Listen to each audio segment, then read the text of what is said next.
How's it going, y'all? Navysooner here. Today, I'm going to ask you a question. What's your favorite barrel length and why is it 12.5 inches? This is the 12.5 inch BCA upper that's side charging from Bear Creek Arsenal. It is got a mid-length system, SOCOM profile barrel, and it's a 4150 chrome molybdenum steel on the barrel. In full transparency, I have two of these uppers. Well, I had two of these uppers. I had purchased one, and then a few weeks later, Bear Creek Arsenal had sent one out to me to test out. Didn't know they were going to send one out to me. They asked if I wanted to try one out. I said yes, and didn't hear from them for months. And then all of a sudden, boom, they were sending it out to me. So I did get one on my own to purchase, and then they did send one out to me.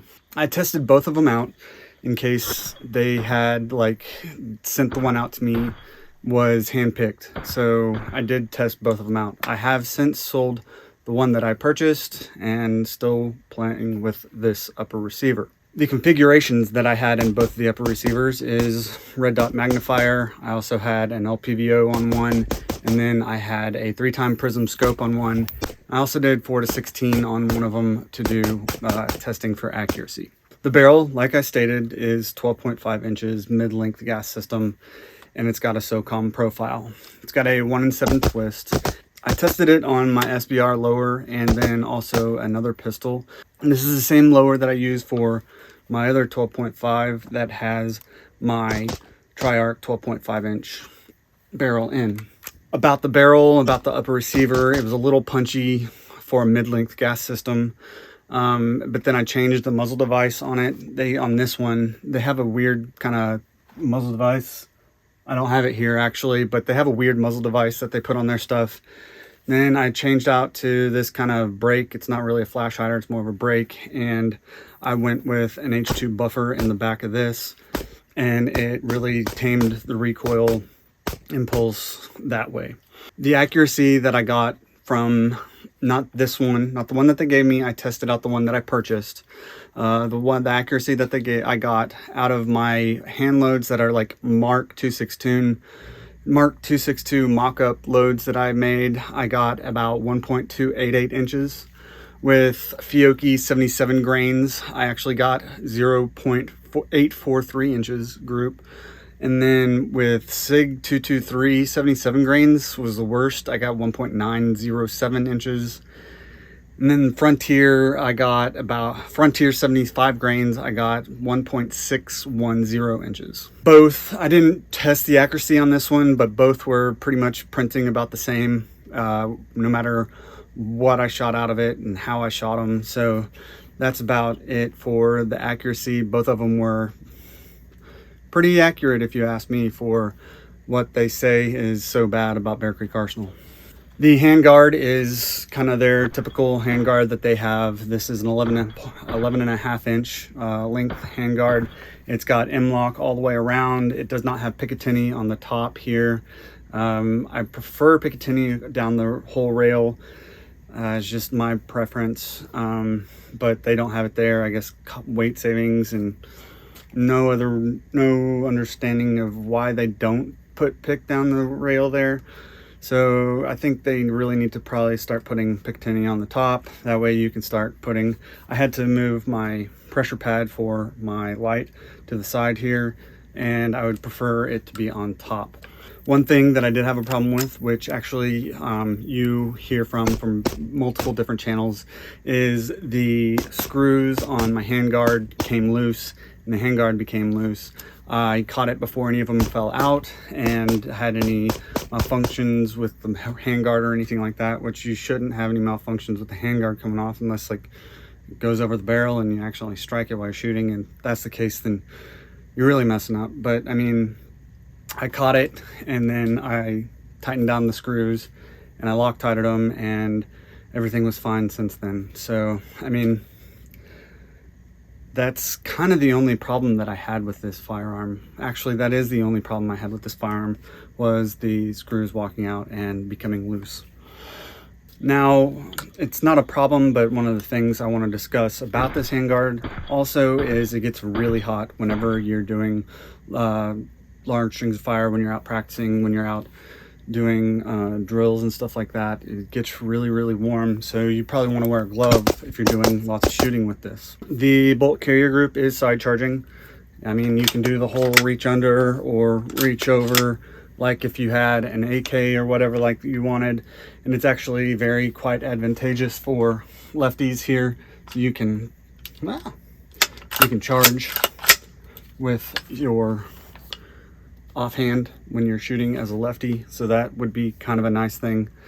Other than that, I really only used it when I was charging, initial charging. The rest of them was whenever it was bolt lock. I never reached under or reached over. I just released the bolt and it went home, so I never really had to worry about the side charging. Now, one of the good things about the side charging that there's no the hole back in the back where you get everything to come out of to be able to remove the bolt carrier group and the bolt. It's kind of sealed with a O-ring. So when I did shoot this, I shot it one session suppressed, and like there was a lot less gas coming back to my face than if there was a regular rear end back here with a regular way to charge the firearm. So that way it actually was kind of pretty nice, not as much gas to the face. The bolt is made out of 9310 steel, tool steel, which, I mean, supposedly stronger than Carpenter 158, which is mil spec, so that's nice. And that's pretty much it for the bolt carrier group. I never really had any issues with this except for the handguard becoming loose, and other than that, it shot well. It was a little bit more punchy than 12.5 with a mid-length system than you'd like. I mean, granted, it is 5.56 223. There's not that much punch coming out of there's not as much recoil coming out of that, but still there's a little bit more than, say, my Tri-Arc, which the Tri-Arc at the beginning, it wouldn't cycle like 223 loads. It would only cycle 5.56 loads, and then as time went on, it started being able to cycle everything. But it's very nice and very smooth when I'm shooting that. With this device on it, yes, it's helps mitigate recoil, and putting an H2 buffer in the back of this also helps. For it having decent accuracy, less gas to the face, it's pretty nice. I understand that BCA may have a reputation with some people, and I don't know, one of the guys that tested out like the Shorty 7.62x39. Nothing against him, love his channel, you'll probably know who I'm talking about. Great guy, he knows his shit, but he kind of set it up to fail going with that round, because that round out of almost any other AR is going to malfunction and destroy itself eventually because of the inherent problems of shooting 7.62x39 out of an AR platform and the bolt problems. So that's that. I don't have any problems with what I have. Now, would I recommend it to somebody that has enough money to purchase something more expensive? Yes. Or no, I wouldn't. I would recommend them going with something a little bit higher end. However, for having a tool to practice with at the range, and having to put as many rounds down range with a more expensive upper receiver, that'd be great. Or people that are on a lower budget that need something now, and this is within their budget, this would be great for them. Is it a go to war upper receiver? Fuck no. But it is good for what it's a good stand-in for practicing and needing something for self-defense or home defense, or just needing something until you can get something better. I do want to say that I have affiliate links down below in the description. One of them is to Bear Creek Arsenal. So if you do like that 12.5, you want to go purchase it, you should hit that link down below, and it helps me out. I don't have a discount code for you to Bear Creek Arsenal because their stuff is very inexpensive anyways. So if you do want to purchase something from them, just click that link and it'll help me out. I get a little bit back.